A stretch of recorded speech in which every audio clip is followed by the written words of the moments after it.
नमस्कार दोस्तों, स्वागत है आपका आपके अपने यूट्यूब चैनल मनप स्टोरीज में। दोस्तों, ये कहानी है मंगलसूत्र और इसका एक पार्ट आ चुका है, ये दूसरा पार्ट है। तो चलिए दूसरा पार्ट शुरू करते हैं। पहले पार्ट का लिंक आपको नीचे डिस्क्रिप्शन बॉक्स में मिल जाएगा, वहाँ जा कर के आप पढ़ सकते हैं। विशाल जब होटल वापस आता है, वहाँ का माहौल काफ़ी गर्म था। विशाल किसी की चिल्लाने की आवाज़ सुनता है तो नरेश से कहता है, क्या हो गया? इतने बड़े होटल में कोई इस तरह कैसे चिल्ला सकता है? विशाल अंदर जाता है और पूछता है तो पता चलता है कि फिल्म के शूट के समय सुहानी कहीं गायब हो गई थी। राजस्थान में अक्सर धूल भरी आंधी आती है। शूट के दौरान अचानक से आंधी आ जाने की वजह से पैकअप करना पड़ा, पर सुहानी का कहीं भी पता नहीं चल रहा। सुबह से रात होने को आ गई, सुहानी कहाँ है किसी को नहीं पता। डायरेक्टर बहुत परेशान था कि अगर सुहानी ना मिली या फिर वह किसी हादसे की शिकार हो गई तो हम सब क्या करेंगे। विशाल नरेश को वहीं छोड़कर सुहानी को ढूंढने निकल पड़ता है। सभी कहते हैं, साहब वहाँ जाना खतरे से खाली नहीं है। ऐसी धूल भरी आंधियों में लोग कोसों दूर उड़कर चले जाते हैं। कुछ तो मिलते हैं और कुछ उसी में दफन हो जाते हैं। विशाल वहाँ पहुँचता है, बहुत मुश्किल से वहाँ पर पहुँचा था। चारों तरफ सिर्फ धूल के बब्बर थे। मौसम ऐसा प्रचंड रूप ले रखा था, पता नहीं किसको लीलना चाहता था। विशाल हाथ में टॉर्च लेकर जोर जोर से सुहानी का नाम बुला रहा था। काफ़ी देर तक जब उसे सुहानी नहीं मिली तो विशाल परेशान होने लगा। उसे खुद नहीं पता था कि सुहानी के ना मिलने पर उसे इतनी तकलीफ क्यों हो रही थी। तभी कहीं से एक कपड़ा आकर उसके मुंह पर गिरता है। विशाल उसे देखता है और कहता है, यह तो मिस एटीट्यूड का स्कार्फ है। और वह तेज तेज सुहानी का नाम बुलाना शुरू कर देता है। थोड़ा और आगे बढ़कर देखता है, उसे दूर से धुंधला धुंधला किसी का हाथ दिखाई देता है। विशाल दौड़कर उस तरफ जाता है तो देखता है कि सुहानी पूरी तरह से रेत में दब चुकी थी। सिर्फ उसका हाथ बाहर निकल रहा था। विशाल तुरंत सुहानी को बाहर निकालता है और उसका चेहरा साफ करता है। पता नहीं कैसा एहसास था, उसने तुरंत सुहानी को अपने गले से लगा लिया और उसे अपनी गोद में उठाकर गाड़ी तक ले आया। सुहानी को गाड़ी में बिठाकर विशाल गाड़ी आगे बढ़ाता है। थोड़ी दूर चलने के बाद गाड़ी रेत में फंसकर रुक जाती है। काफ़ी कोशिशों के बाद भी गाड़ी बाहर नहीं निकलती। विशाल सुहानी को गोद में उठाकर आगे बढ़ता है तो दूर उसे घर दिखाई देता है। विशाल उस घर के पास जाकर आवाज़ देता है, पर कोई नहीं निकलता। विशाल दरवाज़ा खोलना चाहता है पर अंदर से बंद था। इसका मतलब अंदर कोई तो है। थोड़ी देर बाद अंदर से एक बूढ़ी औरत आती है। दोनों को देखकर कहती है, बेटा रास्ता भटक गए हो, जल्दी से अंदर आ जाओ। मेरा बेटा भी गया था, अभी तक नहीं आया, पता नहीं भयंकर तूफान में कहाँ फंसा होगा। विशाल कहता है, माँ जी थोड़ा पानी मिलेगा? बूढ़ी औरत कहती है, तेरी घरवाली है बेटा, अच्छे से मुंह हाथ धो ले। बेचारी को लगता है तूफान में फंस गई होगी। विशाल सुहानी के कपड़े साफ करता है, पानी से उसका चेहरा साफ करता है और उस पर पानी डालता है ताकि उसे होश आ सके। सुहानी इस वक्त बिल्कुल गुलाब की पंखुड़े की तरह लग रही थी। विशाल उसके खूबसूरत चेहरे में घुसा जाता है। तभी धीरे धीरे सुहानी को होश आता है। आंखें खोलने पर सामने विशाल को देखती है और चौंक कर बैठ जाती है। सुहानी चारों तरफ देखती है, उसे कुछ समझ में नहीं आता और वह जल्दी से विशाल के गले लगकर रोने लगती है और कहती है, हम तो रेत में दब गए थे ना, हमें तो लगा था कि अब हम जिंदा ही नहीं रहने वाले हैं। विशाल से दूर होकर कहती है, आप यहाँ कैसे आए और हम कहाँ पर हैं? विशाल कहता है, होटल में आपके डायरेक्टर साहब ज़्यादा गर्म हो रहे थे, उन्हें बहुत फिक्र थी आपकी, कुछ हो गया तो उनको फिल्म का क्या होगा, इसलिए मैं आपको यहाँ ढूंढने आया हूँ। सुहानी धीरे से मुस्कुराती और कहती है कि इस दुनिया में हर इंसान सिर्फ मतलब से जुड़ा है, आपका भी कोई मतलब होगा मुझे बचाने के पीछे। विशाल सुहानी की तरफ गुस्से से देखकर कहता है, मैं मतलबी इंसान नहीं हूँ और ना ही मैंने आपकी मदद किसी वजह से की है। सिर्फ एक इंसान होने के नाते मैं इंसानियत का फ़र्ज अदा किया है और शायद आप इन शब्दों को समझती ही नहीं है। सुहानी अपनी आंखें बंद करती है और दीवार से सिर टिकाकर धीरे से कहती है, समझती तो तब जब कोई मुझे समझाने वाला होता। विशाल उसकी तरफ देखता है तो सुहानी की आंखों से आंसू थे। पता नहीं क्यों विशाल के हाथ अपने आप उसके गाल पर पहुंच जाते हैं और उन आंसुओं के को पहुंच देते हैं। विशाल सुहानी से कहता है, लगता है तुम्हारे अंदर कोई बहुत बड़ा दर्द छुपा है। अगर सही समझो तो तुम मुझे अपना दर्द बता सकती हो, क्योंकि दर्द बांटने से कम होता है। सुहानी की आंखों में बरसों से छुपा सैलाब टूट जाता है और वह विशाल के गले लगकर बहुत रोती है। विशाल समझ जाता है कि इससे मुस्कुराते और गुस्सैल चेहरे के पीछे बेहद ही दर्द भरा हुआ है। वह भी सुहानी को खुद से अलग नहीं करता और उसे जी भरकर रो लेने देता है। थोड़ी देर बाद जब सुहानी कुछ हल्का महसूस करती है तो विशाल उसे पानी पीने के लिए देता है। सुहानी बताना शुरू करती है, दुनिया वालों को लगता है सुहानी चोपड़ा फिल्म इंडस्ट्रीज़ में बहुत बड़ा नाम, बेशुमार पैसा, शोहरत है, लाखों करोड़ों फ़ैन हैं, पर कोई मुझसे पूछे इतना सब कुछ होते हुए भी मैं बिल्कुल कंगाल हूँ। जानते हो मेरे पास किसी भी चीज़ की कमी है, किसी अपने की, कोई ऐसा जो मेरे दर्द को समझे, जो मुझे प्यार दे, जिसे मेरी तकलीफ़ों से असर होता हो। जब मैं रात में घर लौटूं तो कोई ऐसा हो जो पूछने वाला हो कि मैं कितनी देर कहाँ थी, कोई ऐसा जो मुझे गलतियों पर मुझे डांट सके, कोई ऐसा जो मेरी खुशियों पर मेरा हिस्सा बन सके। ज़िंदगी में एक ऐसा इंसान जो मेरे चेहरे पर मुस्कान ला सके, वरना यह ज़िंदगी भी क्या कम रुला रही है। मेरे पापा मेरी मम्मी से बहुत प्यार करते थे, उनकी लव मैरिज हुई थी।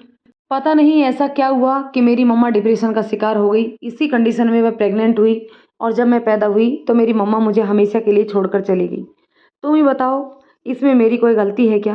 क्या मम्मा को डिप्रेशन की बीमारी मेरी वजह से हुई या मम्मा की मौत मेरी वजह से हुई? लेकिन आज 22 साल बाद भी मेरे पापा इन सब के लिए मुझे जिम्मेदार मानते हैं। एक पल उन्होंने मुझसे कभी प्यार से बात नहीं की, कभी मेरी तरफ देखा भी नहीं। मैं क्या करती हूँ, कैसी रहती हूँ, मुझे क्या तकलीफ़ है, उन्हें कभी जानने की कोशिश नहीं की। बचपन में जब मैं स्कूल में देखती थी बच्चों को उनके पेरेंट्स के साथ, तो मुझे बहुत तकलीफ़ होती थी। आज तक मेरे पापा ने अब कभी मेरे स्कूल में मेरा पेरेंट्स मीटिंग में अटेंड नहीं की। सब कुछ शांताबाई करती है। मम्मा के जाने के बाद उन्होंने अपने आप को सिर्फ़ एक कमरे में बंद कर लिया है। 18 साल की उम्र में जब मैंने फ़िल्म दुनिया में कदम रखा, तब भी उन्हें कोई मतलब नहीं था। जब धीरे-धीरे मैं शोहरत की बुलंदियों पर पहुँचने लगी, तब भी उन्हें कोई मतलब नहीं था।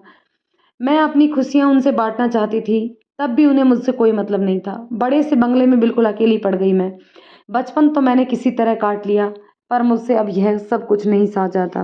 प्यार के मामले में मैं बिल्कुल कंगाल हूँ। मुझे पैसा नहीं, मुझे प्यार चाहिए। अपनों का प्यार शायद मेरे नसीब में कभी नहीं है। विशाल आज अपने सामने अपनी कामयाबी के नशे में मगरूर उस सुहानी चोपड़ा को नहीं, बल्कि अपनी ज़िंदगी के दर्द को समेटे हुए उस मासूम सुहानी को देख रहा था, जिसे एक सहारे की ज़रूरत थी, जिसे एक हमसफ़र की ज़रूरत थी। विशाल खुद ब खुद सुहानी की तरफ बढ़ जाता है और उसे अपने गले से लगाकर रोने देता है। प्यार से उसके सर को सहलाने लगता है। ऐसा नहीं है सुहानी, तुम्हारी ज़िंदगी में भी एक ना एक दिन ऐसा कोई आएगा जो तुम्हारी ज़िंदगी की हर तकलीफ़ चुटकियों में दूर कर देगा। सुहानी विशाल की आंखों में देखती है और दोनों एक दूसरे को देखकर इस कदर खो जाते हैं कि उन्हें एहसास भी नहीं होता कब उन दोनों के लब एक दूसरे के लबों से टकरा जाते हैं। दोनों ही इस खूबसूरत पल में खो जाना चाहते हैं। सुहानी के हाथ विशाल के बालों पर चल रहे थे, विशाल के हाथ सुहानी की कमर पर। थोड़ी देर बाद दोनों अलग होते हैं। विशाल सुहानी की आंखों में देखता है जहाँ उसे बेशुमार प्यार दिखाई देता है। सुहानी विशाल के गले लग जाती है। दोनों इस तरह ज़मीन पर बैठ जाते हैं। सुहानी विशाल के कंधे पर सिर रखकर बहुत हल्का महसूस करती है और धीरे धीरे नींद की आगोश में चली जाती है। विशाल एक नज़र सुहानी की तरफ देखता है, प्यार से उसके चेहरे पर आए बालों को पीछे करता है और सुहानी का सर अपने कंधे से हटाकर अपनी गोद में रख लेता है। थोड़ी देर में बूढ़ी अम्मा आती है और कहती है, थारी घरवाली तो सो गई, ले कंबल ओढ़, रात में ठंड होती है। विशाल खुद को और सुहानी को उस कंबल में कवर करता है और सुहानी को अपनी गोद में लेकर बैठे बैठे ही सो जाता है। सुबह सुहानी की जब आंखें खुलती हैं तो वह खुद को विशाल की बाहों में पाती है और उसकी आंखों के सामने रात का मंजर घूम जाता है। तभी विशाल की आंखें खुलती हैं। सुहानी को देखकर वो कहता है कि अब तुम्हें कैसा फील हो रहा है? सुहानी कहती है, बेटर। विशाल कहता है, अब हमें चलना चाहिए। दोनों गाड़ी में बैठते हैं। विशाल सुहानी से नज़रें नहीं मिला पा रहा था और ना ही सुहानी विशाल से। थोड़ी देर बाद सुहानी विशाल से कहती है, कल रात मैंने तुमसे जो कुछ भी कहा, शायद मैं खुद से भी नहीं कहने से आज तक डरती रही। यह बात आज तक सिर्फ मेरे तक सीमित थी। तुम पहले इंसान हैं जिसे मैंने अपनी ज़िंदगी की एक कड़वी सच्चाई बताई है। मैं उम्मीद करती हूँ यह सिर्फ तुम तक ही रहेगी। विशाल मुस्कुराकर कहता है, आप मुझ पर भरोसा कर सकती हैं। दोनों होटल पहुँचते हैं। सुहानी की टीम उसे सुरक्षित पाकर बहुत खुश होती है और विशाल को थैंक यू बोलती है। सुहानी वहाँ से जाने लगती है, एक नज़र विशाल की तरफ देखती है, फिर वहाँ से चली जाती है। विशाल के दिल में आज भी कल रात का एहसास था। सुहानी से पूछना चाहता था, बात करना चाहता था, उसे शब्द ही नहीं मिल रहे थे। आज दोनों को वापस मुंबई के लिए निकलना था।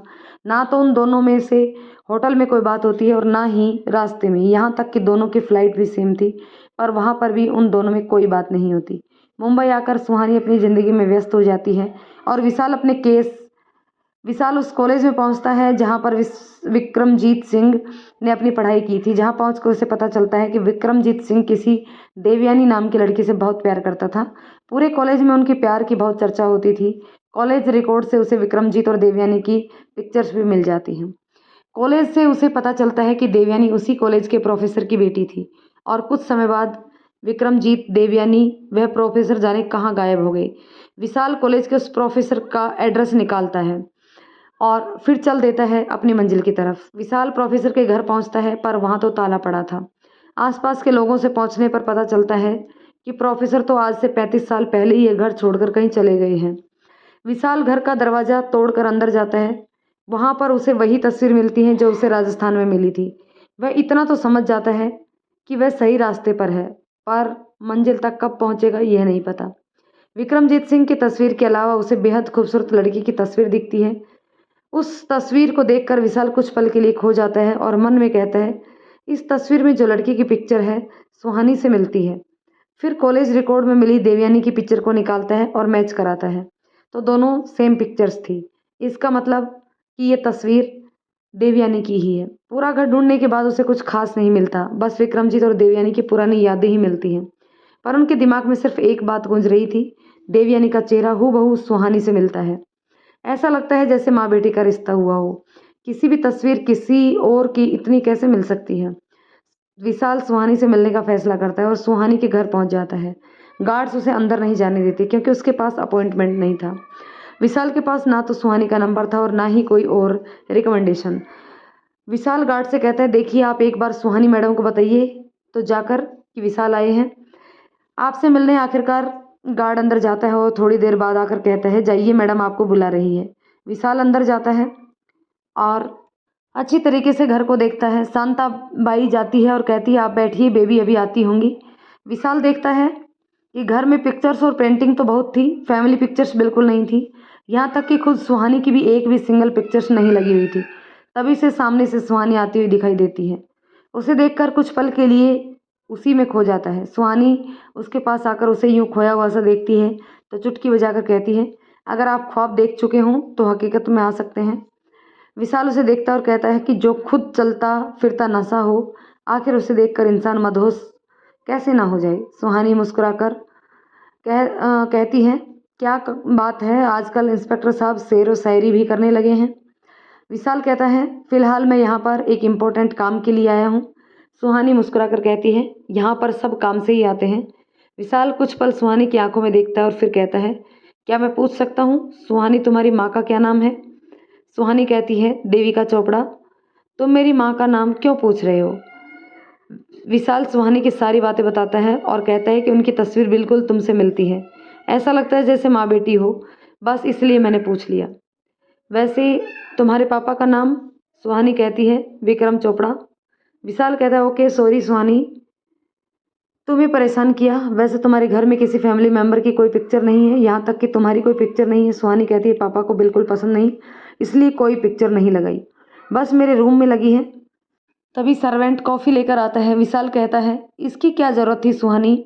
सुहानी कहती है, पहली बार हमारे घर आए हो, कॉफ़ी पीकर तो जाओ। वैसे तुम अपनी तकलीफ़ बताने के बाद सच में काफ़ी हल्का महसूस कर रही हूँ, क्यों मुझे समझने के लिए। विशाल कहता है, माय प्लेजर, आप आगे भी कोई भी प्रॉब्लम हो तो अपने दोस्त को याद कर सकती हो। सुहानी कहती है, वैसे हम दोस्त कब हुए। विशाल कहता है, वैसे दोस्त तो हम उसी वक्त हो गए थे जिस वक्त मैंने आपकी जान बचाई, आपका इतना साथ दिया। पर वह क्या है ना मिस एटीट्यूड, आपको वैसे भी चीज़ें एक्सेप्ट करने में थोड़ा वक्त लगता है। सुहानी विशाल को घूर कर देखती और कहती है, तो तुम मुझे मिस एटीट्यूड बुलाते हो। विशाल कहता है, पहले मैं तुम्हें मिस एटीट्यूड, नकचढ़ी, चमंडी, पागल, न जाने क्या क्या बुलाता था, पर उस दिन जब मैंने तुम्हारे अंदर का दर्द महसूस किया तो मैं समझ गया कि यह सिर्फ तुम दुनिया वालों को दिखाने के लिए करती हो, बल्कि अंदर से इतना दर्द समेट कर बैठी हो। और वैसे भी मैडम, लोग दिखावा दूसरों के आगे करते हैं, अपनों के आगे तो इंसान अक्सर दिल खोल कर रख दिया करते हैं। बस तभी से मैंने समझ लिया कि आज से हमारे बीच दोस्ती का रिश्ता है। विशाल कहता है, आपको क्या ख्याल है, करना चाहोगे मुझसे दोस्ती। घाटे का सौदा नहीं हूँ, बहुत अच्छा दोस्त साबित होगा। सुहानी कहती है, तो ठीक है, मुझे आपकी दोस्ती एक्सेप्ट है, आपको मेरे लिए कुछ करना होगा। विशाल कहता है बहुत लालची हो, मतलब अभी अभी फ्रेंडशिप हुई और अभी अभी डिमांड भी चालू हो गई। सुहानी कहती है जब एक लड़की से दोस्ती की है तो वह भी एक खूबसूरत लड़की से, तो थोड़ा खामियाजा तो भुगतना पड़ेगा। आज शाम को मेरी एक फ्रेंड की पार्टी है, तुम उसमें मेरे साथ चल रहे हो। विशाल कहता है एक्सक्यूज़ मी मैम, शायद आप भूल रहे हैं कि मैं पुलिस इंस्पेक्टर हूँ, आप खुद एक एक्ट्रेस। मुझे आपके साथ देखकर 10 तरीके के सवाल पूछेंगे लोग। सुहानी कहती है वह सब मुझे पता है, बस आप मेरे साथ आ रहे हो मतलब आ रहे हो। Got it. शाम को विशाल टाइम से सुहानी के घर से बाहर पहुंच जाता है। सुहानी बाहर निकलती है, गार्ड्स को अपने साथ आने के लिए रोक देती है और विशाल के साथ उसकी गाड़ी में बैठ जाती है। विशाल कहता है मैडम आपने अपने साथ गार्ड्स को क्यों नहीं लिया? सुहानी मुस्कुराकर कहती है जब मेरे साथ पूरी की पूरी आर्मी है तो मुझे छोटे मोटे गार्ड्स की क्या ज़रूरत। विशाल कहता है आर्मी? सुहानी कहती है यस, वन मैन आर्मी। क्यों तुम मेरी हिफाजत नहीं कर सकते? विशाल सुहानी की तरफ देखकर कहता है खुद से भी ज़्यादा। थोड़ी देर में दोनों पार्टी में पहुंच जाते हैं। विशाल कहता है वैसे सुहानी मैं इस तरीके की पार्टी में नहीं जाता, मैं यहाँ पर सिर्फ तुम्हारी वजह से आया हूँ। सुहानी उसका हाथ पकड़ती है और अंदर लेकर जाती है। सबकी नज़रें सुहानी और विशाल पर होती हैं। सब आपस में बातें करते हैं कि सुहानी के साथ वो हैंडसम लड़का कौन है, कहीं उसका बॉयफ्रेंड तो नहीं। पर सुहानी तो मीडिया के आगे यही कहती है कि वह सिंगल है, तो क्या उसका बॉयफ्रेंड है जिसे उसने आज तक छुपा कर रखा है। सुहानी की फ्रेंड आकर उसको गले लगाती हैं और उससे कहती हैं कितना हैंडसम है तेरा बॉयफ्रेंड, तूने आज तक इसको छुपा कर रखा। सुहानी कहती है no it's not my boyfriend, only friend. Vishal के लिए इस पार्टी में सभी अजनबी थे सिवाय सुहानी को छोड़कर, और फिलहाल सभी की नज़रें उसी के ऊपर थी क्योंकि वह सुहानी के साथ जो आया था। सुहानी की फ्रेंड काफ़ी समय के बाद एमरोड से वापस आई थी, इसलिए उसके पेरेंट्स ने उसके लिए पार्टी दी थी। सुहानी विशाल के साथ उस पार्टी को एंजॉय कर रही थी और विशाल से कहती है तुम प्लीज़ इस तरह की चीज़ें और बातों पर ध्यान मत दो, मुझे तो आदत हो चुकी है और मैंने सबको अच्छे से हैंडल भी कर लेती हूँ। सुहानी विशाल से कहती है can you dance with me? Vishal कहता है मुझे डांस करना नहीं आता। सुहानी कहती है कम ऑन, देखो सिर्फ मेरे कदमों से कदम मिलाना। वह तो मिला लोगे ना? विशाल मुस्कुराकर कहता है कोशिश करके देख लूँगा।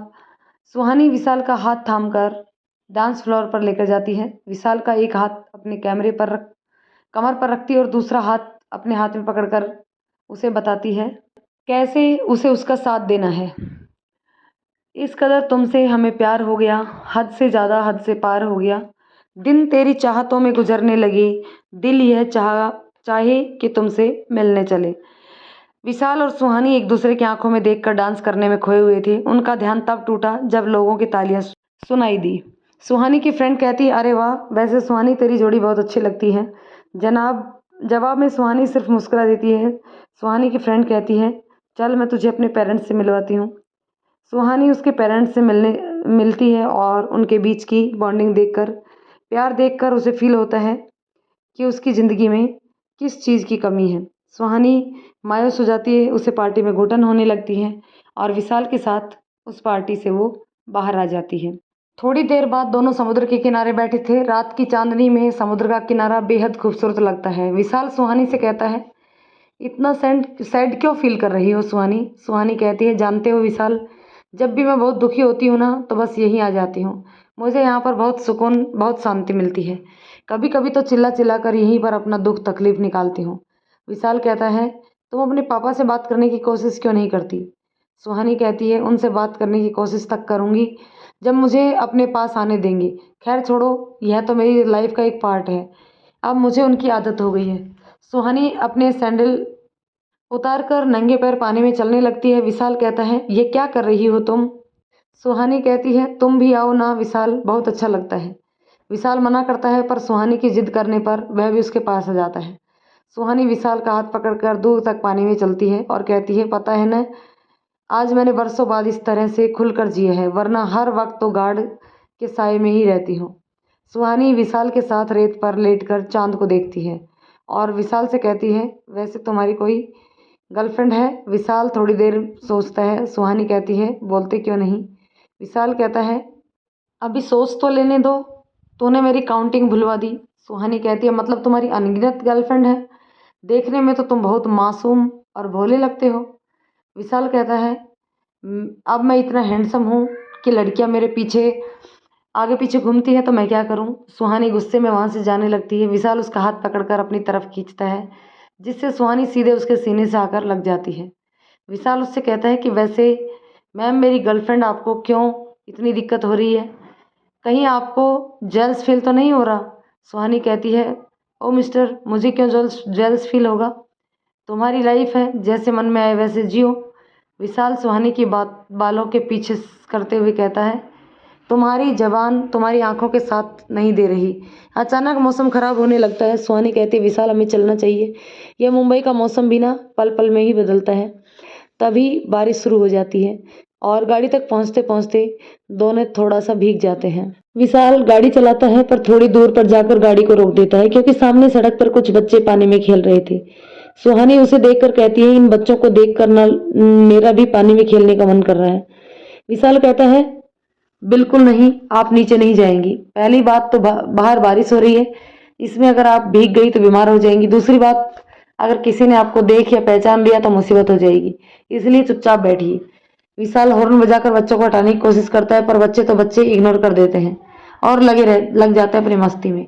विशाल कहता है, बच्चों का क्या करूं? तभी उसकी नज़र सुहानी पर पड़ती है, जो उन बच्चों को के साथ खेलने पहुंच गई थी। विशाल कहता है, ओ गॉड, यह लड़की बिना कहना ही नहीं मानती। विशाल गाड़ी से छाता निकालकर सुहानी के पास जाता है और उससे कहता है, दिमाग खराब हो गया है तुम्हारा? जल्दी आओ इधर। सुहानी अपने हाथ में पानी लेकर विशाल के ऊपर उछाल कर कहती है, मैं इधर नहीं, तुम इधर आओ।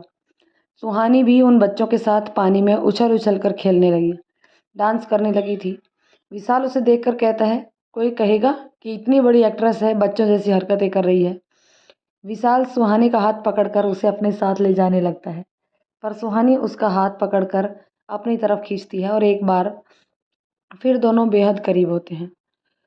ऊपर मौसम बरस रहा था और अंदर दिल बरस रहे थे एक दूसरे के प्यार के लिए। ऊपर बादल गरज रहा था तो अंदर दिल धड़क रहे थे। विशाल सुहानी की तरफ देखता है, बारिश की वजह से उसके शरीर पर उसके कपड़े चिपक रहे थे। विशाल अपनी आंखें बंद करता है, सुहानी का हाथ पकड़कर कहता है, चलो मेरे साथ।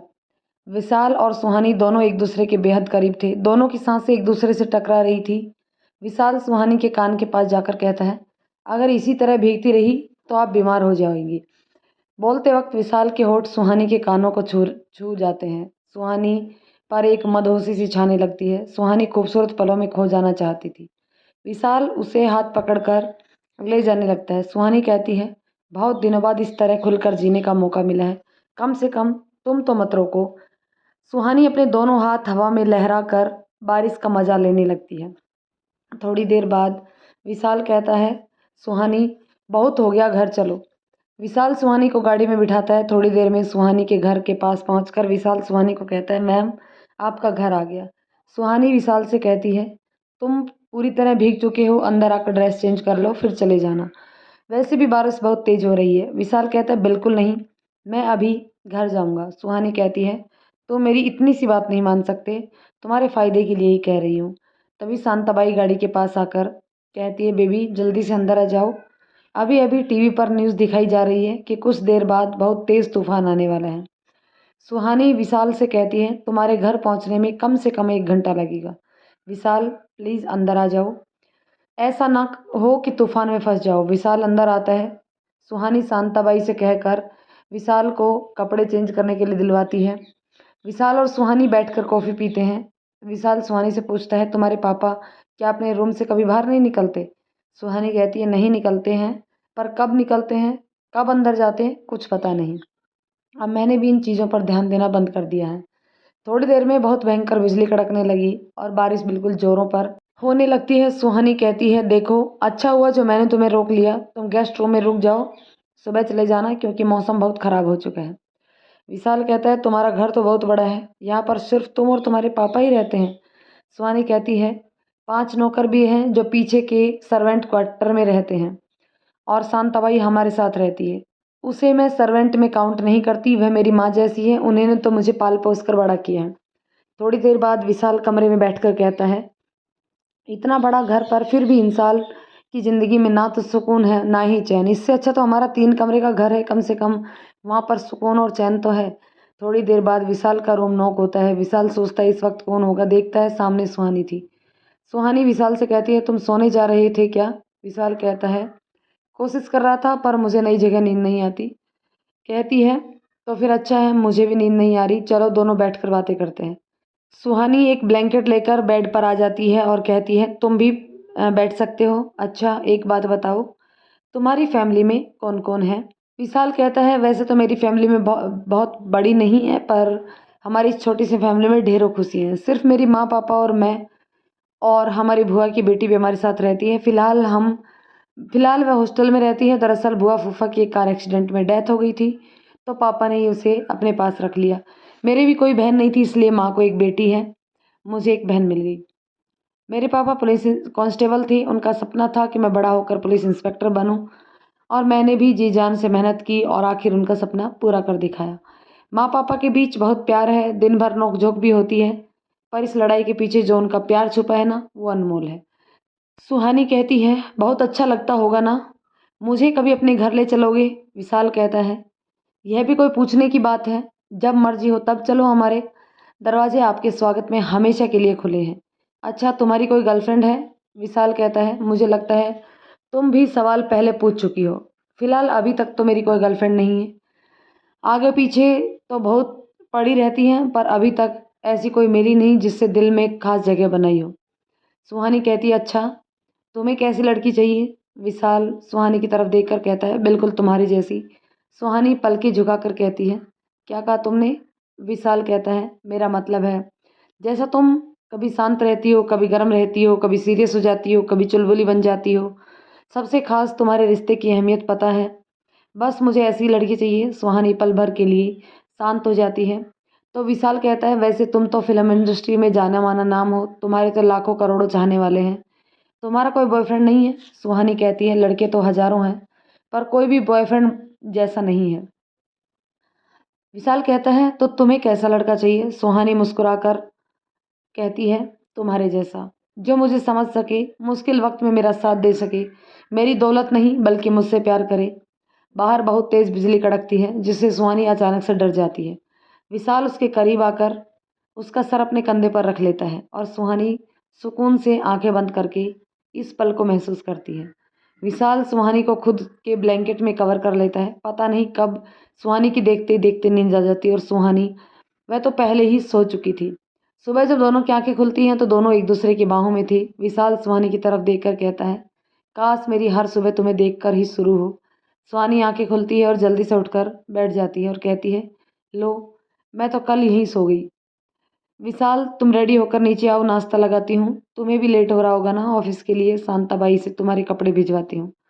थोड़ी देर बाद विशाल नीचे आता है। शांताबाई से कहती है, रात में कोई दिक्कत तो नहीं हुई ना आपको? विशाल कहता है, बिल्कुल नहीं। वैसे सुहानी कहाँ है? शांताबाई कहती है, वह तैयार हो रही है, थोड़ा वक्त लगेगा तैयार होने में, आप नाश्ता कीजिए। विशाल कहता है, आपसे एक बात पूछूं? शांताबाई कहती है, जी पूछिए। विशाल कहता है, मैं कल रात का आया हुआ हूँ, सुहानी के फादर को मैंने एक बार भी नहीं देखा। शांताबाई कहती है, साहब ने अपना नाश्ता कमरे में ही मंगवा लिया है, वैसे वह नाश्ता करने कभी कभार नीचे आते हैं, पर आज मैंने उन्हें बताया कि सुहानी बेबी के साथ आप आए हुए हैं, तो उन्होंने आज नाश्ता कमरे में ही मंगा लिया। जब से मालकिन गई है, उन्होंने इस दुनिया में से मुंह ही मोड़ लिया है। विशाल मुस्कुराकर धीरे से कहता है, दुनिया से मुंह मोड़ ना तो बनता है, अपनी औलाद से कौन मुंह मोड़ता है? कभी सुहानी आती है और विशाल से कहती है, विशाल 2 दिन तो मैं बिजी हूँ, उसके बाद तुम मुझे अपने घर ले चलोगे? विशाल कहता है, बिल्कुल मैडम, आपके पास जब भी टाइम हो बस मुझे फ़ोन कर देना, बंदा आपकी खिदमत में हाजिर हो जाएगा। विशाल कहता है, ओके सुहानी, अब मैं चलता हूँ, मुझे टाइम से पुलिस स्टेशन पहुँचना है। विशाल जाने लगता है और फिर रुक कर कहता है, सुहानी अपना ध्यान रखना। सुहानी विशाल को जाते हुए देखती है। शांताबाई सुहानी से कहती है, सुबह मैंने आपको इस लड़के के कमरे से निकलते हुए देखा था, रात में आप इस लड़के के साथ थी? सुहानी शांताबाई का हाथ पकड़कर उसे फुर्ती से बिठाती है और विशाल के बारे में सारी बातें बताती है। सुहानी कहती है, जानती हो शांताबाई, अगर विशाल की जगह कोई और लड़का होता, एक नहीं दो नहीं पूरे 3 मौके थे उसके पास, राजस्थान में बारिश में भीगते समय और कल रात, पर उसने मेरा फ़ायदा उठाने की कभी कोशिश नहीं की। और पता है, उसकी छुअन से मुझे भी नहीं आती बल्कि एक प्यारा सा एहसास होता है। उसकी आंखों में हवस नहीं बल्कि प्यार दिखता है। मुझे नहीं पता कौन सा एहसास है जो मुझे उसकी तरफ खींचता चला ले जाता है। अब जब मेरे पास होता है तो मुझे बहुत अच्छा लगता है। उसके साथ ऐसा लगता है जैसे हमेशा मेरे साथ ही रहे। विशाल पुलिस स्टेशन पहुंचता है और नरेश को सारी बातें बताता है। उसके पास थोड़ा सा वक्त बचा था। विशाल नरेश से कहता है, हमें विक्रमजीत और देवयानी की गर्लफ्रेंड की कॉलेज की फ्रेंड से मिलना चाहिए।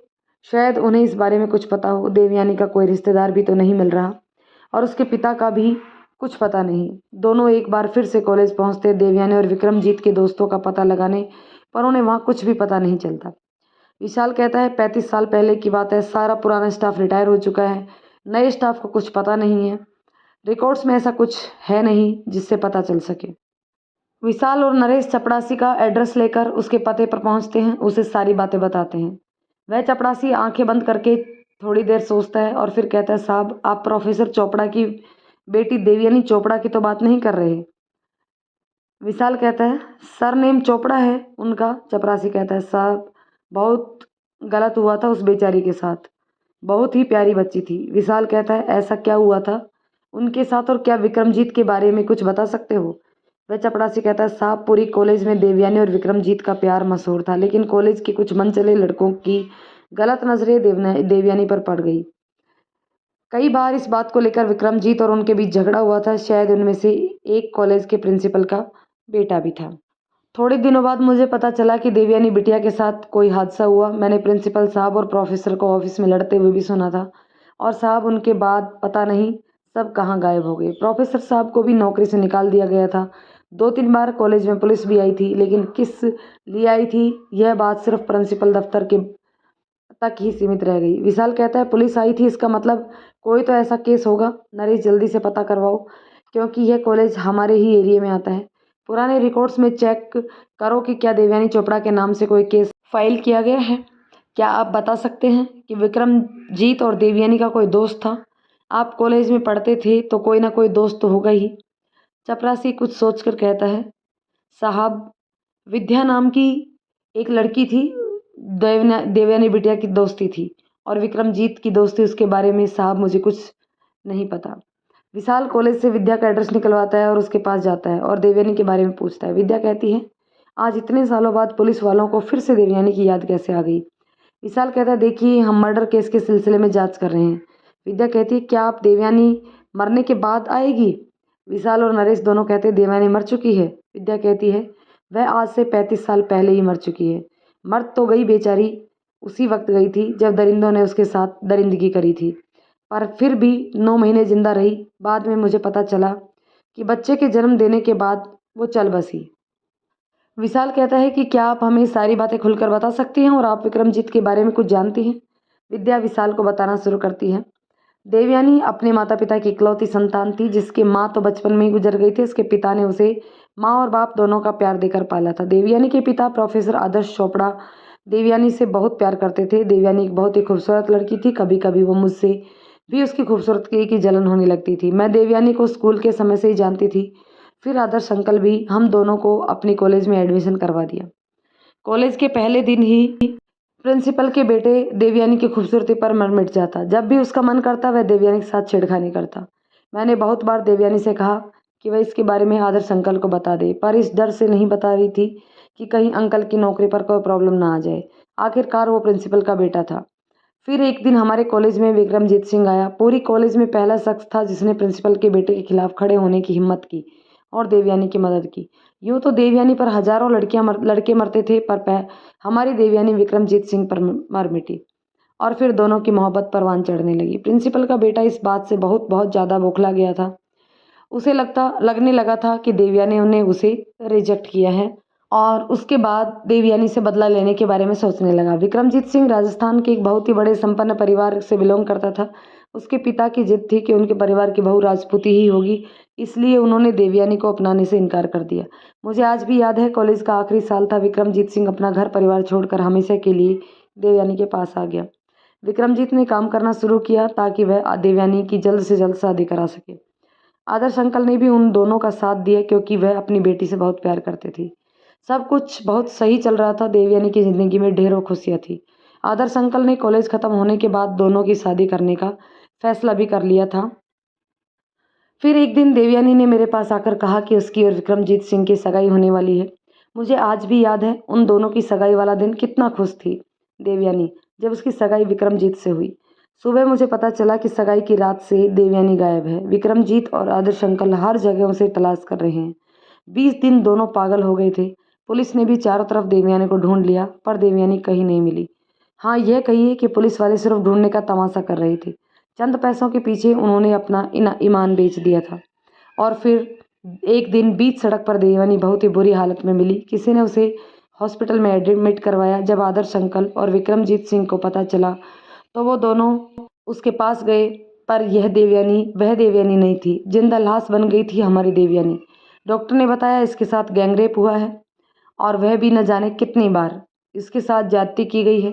इस खबर को सुनकर आदर्श अंकल और विक्रमजीत दोनों बुरी तरह टूट गए। देखा मैंने देवयानी को जल्लादों ने एक मासूम हंसती खेलती लड़की को जिंदा लाश बनाकर रख दी। फिर एक दिन अंकल को पता चला कि इन सब के पीछे प्रिंसिपल के बेटे का हाथ है। विक्रमजीत अपना आपा खो बैठे और उन्होंने प्रिंसिपल के घर जाकर उनके बेटे के साथ मारपीट करी, पर वह अकेले थे। जब तब लड़ते उन सब में मिलकर विक्रमजीत सिंह को बुरी तरह मारा। साथ ही यह भी बताया कि प्रिंसिपल के बेटे ने अपने 5 दोस्तों के साथ मिलकर देवयानी के साथ यह सब किया है। उन्होंने विक्रम जी को इतना मारा कि वह मौत के मुंह में पहुंच गए। आदर्श अंकल एक तरफ देवयानी को देखते, दूसरी तरफ विक्रमजीत को।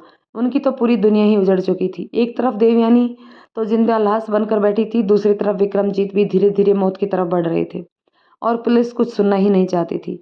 उनका कहना था कि जब तक वह देवयानी और विक्रमजीत का बयान नहीं ले लेते किसी पर ऐसे ही हाथ नहीं डाल सकते, पर दोनों ही बयान देने की हालत में नहीं थे। प्रिंसिपल ने आदर्श अंकल को उनकी नौकरी से निकाल दिया और फिर एक दिन आदर्श अंकल ने मुझे बताया कि देवयानी प्रेग्नेंट है। मैंने डॉक्टर से उसका अबॉर्शन करने के लिए कहा। डॉक्टर का कहना था कि देवयानी की इस समय जो भी कंडीशन है, अगर उसका अबॉर्शन किया गया तो उसकी जान भी जा सकती है। मेरी भी शादी तय हो चुकी थी, इसलिए अब मैं देवयानी से मिलने कम ही जाया करती थी। आदर्श अंकल ने बहुत हाथ पैर चलाए देवयानी के गुनहगारों को सजा दिलवाने के लिए, लेकिन हर बार उसके हाथ नाकामी ही लगी, क्योंकि उनके पीछे जो लोग थे वो बहुत ही पैसे वाले थे और पावरफुल थे। ऊपर वाले की कृपा से विक्रमजीत सिंह ठीक होने लगे। जब उन्हें देवयानी के प्रेग्नेंट होने की खबर मिली तो उन्होंने देवयानी से शादी करने का फैसला किया। उस दिन अनोखी शादी की मैं भी गवाह थी। उस दिन मुझे एहसास हुआ कि इस दुनिया में सच्चा प्यार भी होता है। विक्रम चाहते तो देवयानी को छोड़कर जा सकते थे, पर उन्होंने ऐसा नहीं किया। वह देवयानी से बेइंतहा मोहब्बत करते। देवयानी को हम लोग घर लेकर आ गए।